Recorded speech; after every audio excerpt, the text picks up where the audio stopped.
Мен Бекназар Дәуренбек Доқтырбайұлы, қазіргі Түркістан облысы Қазығұрт ауданы Рабат елді мекенінде туылғанмын. Мен заманауи суретші, мүсінші, график, сол бағыттарда жұмыс жасаймын. 2007-ден бастап осы заманауи шығармамен айналысамын.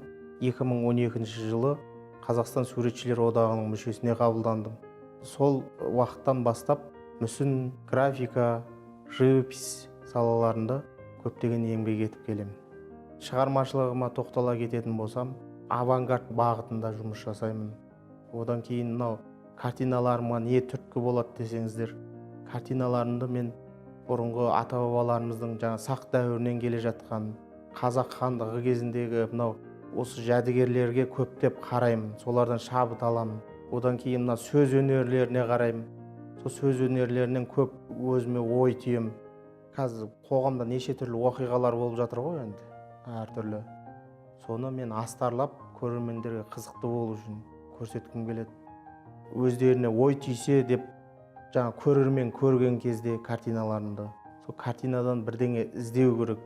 Формалар арқылы картинаның ішінен бір өзінің сол жерде бейнеленген образды тауып, соның жан дүниесін тапса ғана картина құнды болады деп ойлаймын. Біздің миссиямыз, мысалы ұрпаққа осы картиналар арқылы 21 ғасырда осындай уақиғалар болған екен деп, біздің келе жатқан буындар содан хабардар болу керек деп ойлаймын. Одан кейін мен заманауи бағытқа келгенім, заманауи ізденістерім, сол ата-бабалардың өнерін елге әйтеуір қолымнан келгенше дамытып, кейінгі ұрпаққа жеткізсем деген арман ниетім негізінде. Адам баласы өмірге келген кезде суретші болып келеді деп айтылады ғой, бірақ ата-ананың ықпалымен басқа салалар таңдап кетеді. Ал мен тағдырыма, әке-шешеме, бауыр-туысқаныма бәріне рахмет айтамын осы өнерде, осы сурет өнерін таңдағаныма. Өйткені менің картиналарым елге, көрермендерге мағлұмат береді деп ойлаймын. Ал көрермен өзіне әсерлі ақпарат алады деп сенемін.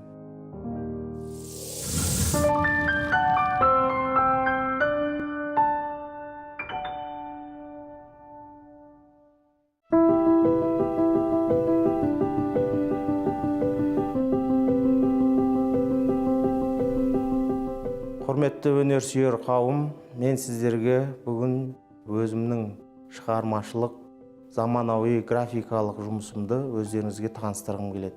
Соның ішінде ең бірінші жасалған жұмысым Ойсыл баба деп аталады.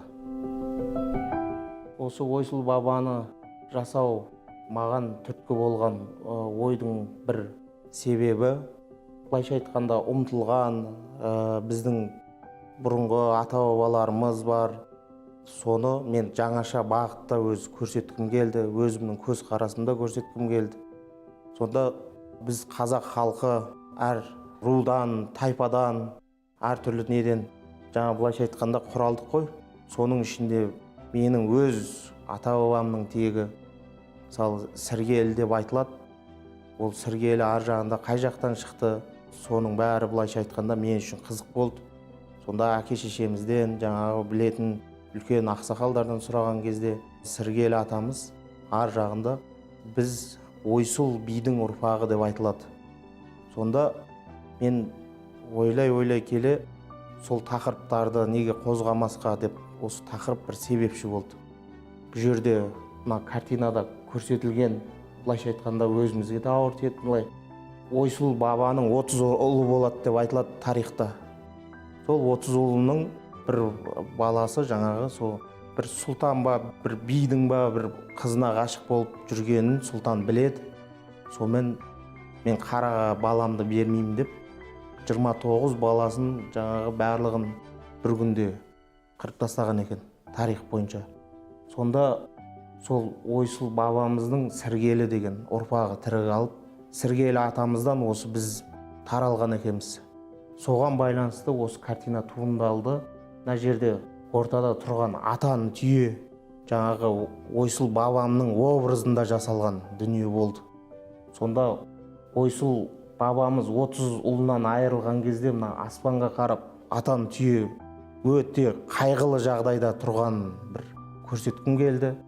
Соның ішінде жаңа мынау сұңқар бейнесін сол Сіргелі атамызға бағыттап жасалған дүние. Мына жерде мен геометриялық формалармен шештім. Сонда шеңбер тәрізді алғаным біріншіден композициялық орындалуы, соны бірінші негізге ала отырып, содан кейін мынау сақ бабаларымыздың мына шеңбер тәрізді жасалған композицияларын сүйене отырып жасалған жұмыс теріс қарап еліне жаңағыдай бір сондай өкінішін білдіріп тұрған, қайғырып тұрған Ойсыл бабаның бейнесін бейнеленген түрім. Енді былайша айтқанда біз тарихымызды ұмытпауымыз керек. Сақ аталарымыз неше түрлі жаңағы аңдық стильдерде, жаңа өздерінің қандай байлықта, қандай керемет өмір сүрген бізге баяндайды. Сол себепті мен де өзімнің көзқарасымда әр суретшінің осы өмірге келген миссиясы бізден кейінгі келетін жас буындарға аз да болса жаңа бағытта бір жұмыстарды тарихта қалдыру деп ойлаймын.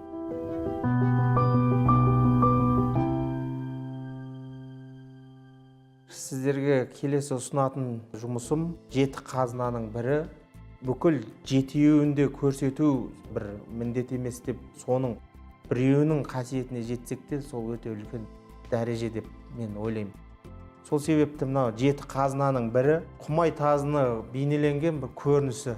Картинамен таныстыра кететін болсам, картинаның құрылымы мына төрт бұрышта жасалған Құмай тазыны мен әр түрлі ракурста көрсеткім келеді. Көрерменге қызықты болу үшін, көрерменді жалықтырып алмау үшін, мүмкін мен мына жерде жатқан Құмай тазыны үстінен қараған бір ракурста жасағым. Енді сіздерге түсінікті болу үшін айта кетейін. Мына жерде Құмай тазы, мына басы, мына құлағы, мына жерде мына мойны былай келеді, мына алдыңғы аяғы былай жасалынған, мына жерде жауырыны, мына жаққа қарап мына екінші аяғы кетеді. Содан кейін мына денесі, мына артқы сол аяғы былай қарап кірген, мына оң аяғы былай жатыр, құйрығы осылай кетеді. Мына жердегі біздің орнаменттер жаңағы менің өз көзқарасымдағы жеті қазынаны қастерлеп, құрметтеп, осындай бір түскиіздің үстінде жатқан Құмай тазымыздың бейнесін сіздерге көрсеттім. Келесі таныстыратын картинамның аты Жігіттер тартысы. Жігіттер тартысында бейнеленген қазақ даласында көкпар ойнаймыз. Бізде оңтүстікте қазір өте қатты дамыған. Мына жерде Пикассо атамыз мысалы Герниканы бейнеледі. Сондай өзінің туған жеріндегі болып жатқан оқиғалар жайлы бейнелесе, мен де өзім әйтеуір өз деңгейінде осы көкпар бейнесін, Жігіттер тартысын бейнелегім келді. Бұл жерде екі жігіт серкені тартысып, кім білек күшін, жаңа кім мықты екенін көрсетіп тұр. Картинаны бір ракурстан салған, бір жанынан бейнелеген маған кішкене қызық емес болды. Аттың да анатомиялық несін түрткі болып отырған сақ дәуіріндегі бейнелер тағы сол қайталанады, стилизовать етіліп жасалған жұмыс. Бұл енді жұмыс кішкене адамға көңіл күй сыйлау үшін, бір рух сыйлау үшін, жігіттердің намысын ояту үшін уақытта жасалған жұмыс. Біздің қазақ жігіттері аман болса екен, біздің қанымызда бар, осындай рух бар, сол оянса екен деп жасалған еңбектің бірі. Сіздерге мен жаңағы заманауи графикалық жұмыстарымен таныстырсам, енді мына жерде заманауи авангард стиліндегі өзімнің кескіндемелік жұмыстарымды сіздерге ұсынамын. Мына жерде картинамның тақырыбы сырғалым, қазақ даласындағы әр семьяға қатысты деп ойлаймын. Соның ішінде біз қыз баласын тәрбиелейміз, анамыз бар, әпкелеріміз бар. Сол қыз балаларға арналған, сол менің кішігірім осы бағыттап жасаған жұмысым еді. Сырғалым деп айтылатын себебі, бізде сырға салу деген бар, сырға алым деген ол қызды ұзатып алу, қызды өзімізге жаңа келін қылып алу. деп жаңағыдай өзімнің ойымды осы картина арқылы жеткізу. Ал енді мына жерде картинаны айта кететін болсам, құрақ көрпелер арқылы, жаңағы түс киіздер арқылы, содан кейін біздің ежелден келіп жатқан ой өрнектер, солар арқылы бейнелегім келді. Мына жерде жалпы қыздың жас кезіндегі бейнесі, мына жерде жаңағы сырғасы, мынау қыздың пішіні, жаңағы денесі, мына жердегі қыздың жасаулары. Бізде апаларымыз, аналарымыз қыз баланың жасауын алдын ала жаймендеп, көрпе төсегін, ыдыс аяғын, қыздың өзінің жасаулары болады, текеметтерін алдын ала дайындайды. Соған байланысты мынау қыздың текеметтері ұқсатып, сырмақ, содан кейін алаша, киіз басу, содағы қолданатын ою өрнектер, содан кейін құрақ көрпелерде қолданатын құрақтарды осы картинаға кіргізгенім. Енді бұл картина мына жерде сіздерге қыз баланың жастық шағын, балалық шағын көрсетіп тұрса, қазір мұнда сіздерге түсіндіре кетейін.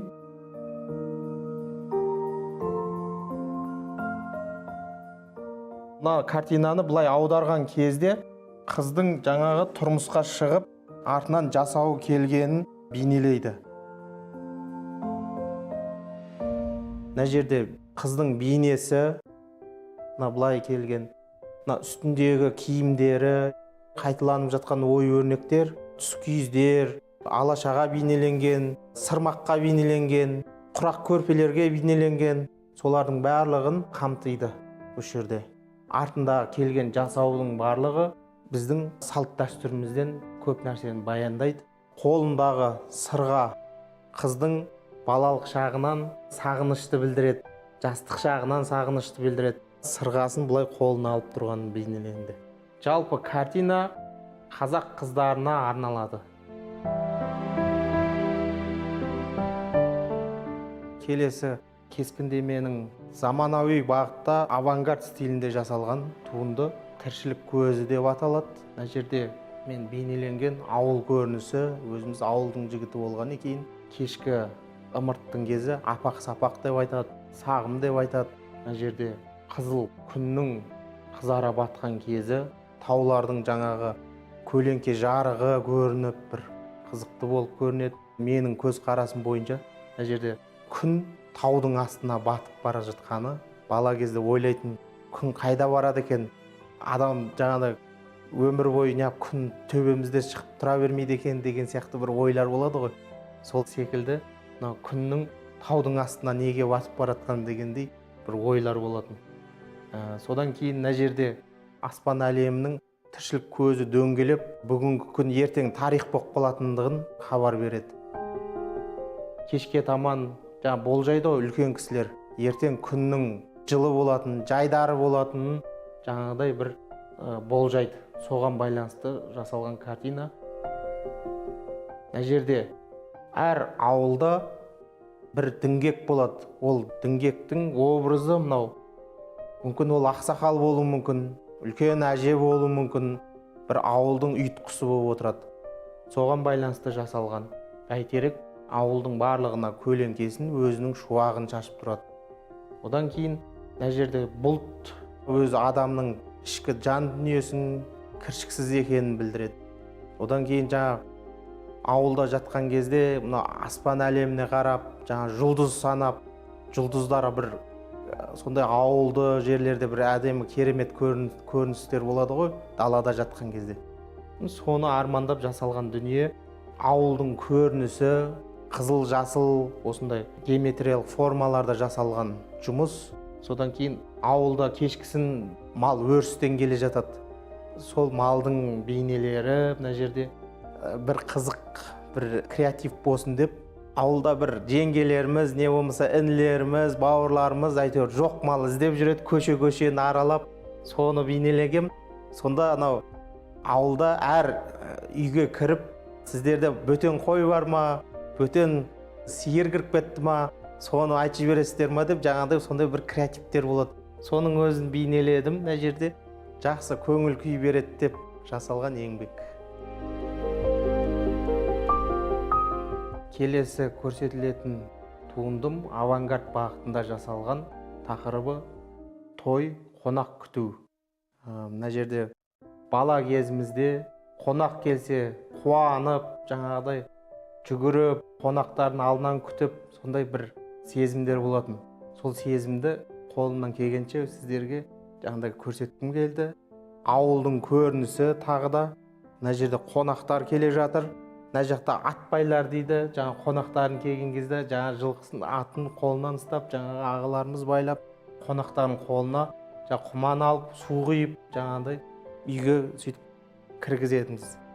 Ал мына жерде бейнеленген қонақтар, жаңа олар құдалар болуы мүмкін, нағашы жұрт болуы мүмкін. Соларға байланысты бір образдар. Әр ауылдарда сондай бір сезім болды деп ойлаймын. Қазірде кейінде, мысалы, өзіміз қалалық жерде тұрсақ та, балаларымыз қонақ келсе, алдынан қуана жаңағыдай жүгіріп, қарсы алып, соларды үйге кіргізіп, дастарханға отырғызып, сондай қазақи жаңа қонақ жайлығымызды осы картинада бейнеленді.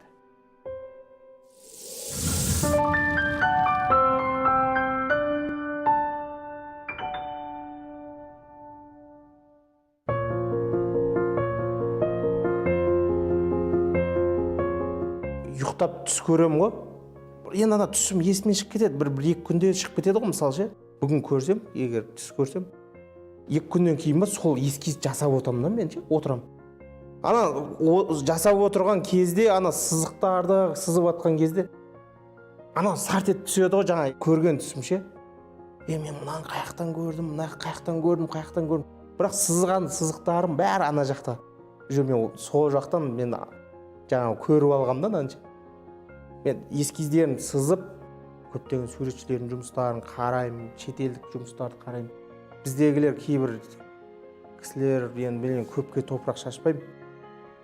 Кейбіреулер бар, жаңағыдай жұмысты жасап қояды. Жұрттың бәрі таңғалады. О, керемет сен деген, қай жақтан жасадың, сен қалай жасадың дейді. Бірақ біраз күннен кейін соның жаңағы зардабын шегеді да кейбіреулер ше. Ұрланған жұмыс болып кетеді да уже. Біреудің жұмысын копировать етіп алған сияқты болып қалады да. Өйткені қазір дамыған заман ғой, мысалы, интернет бар. Ел қарайды, мысалы. Сол қараған кезде ананың қай жақтан алған жұмысы екенін бәрі біліп қояды да қазір ше. Сол себепті мен өзім жұмыстарыма анализ жасаймын. Мен соған өте көп назар аударамын. Өйткені ізденіп атқан формаларым, ізденіп атқан жұмыстар, мына жұмыстарды мен анандай жасап отыр. Мен басқа жақтан ұрламауым керек, таза өнер болу керек, шығармашылық таза болу керек деп ойлаймын да. Әлемде осындай сурет салып қоятын болса, мен мынаны бір күнде жоятын көзінше. Өйткені менің жұмысым болмай қалады. Халықтың көзі ашық. Халық осы өнерді қарайды, біздің өнерімізді әлі зерттейді. Сол кезде ана өнерге кім адал болды, кім қиянат жасады, сол кезде бәрі анықталады да, шығады дүние.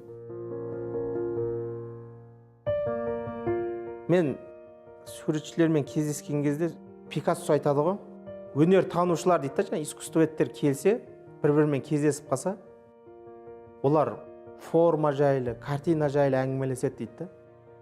Ал суретші кездесіп қалса, қай жерде арзан разбавитель бар деп сұрайды дейді да бір-бірінен ше. Әңгімесі сондай дейді да, өздерінің арасындағы жаңағы тұрмыстық әңгімелер дейді. Сол сияқты да мен де анау суретшілермен кездесіп қалсам, мына суретті қатты обсуждать етіп, анау мен ондай жасай алмаймын мен ше. Өйткені мен ойым басқа ғой. Басқа дүниелерді көргім келеді. Музейге барсам да, музейде мен көп жұмыстарды бәрін бүйтіп аралап шығам ғой.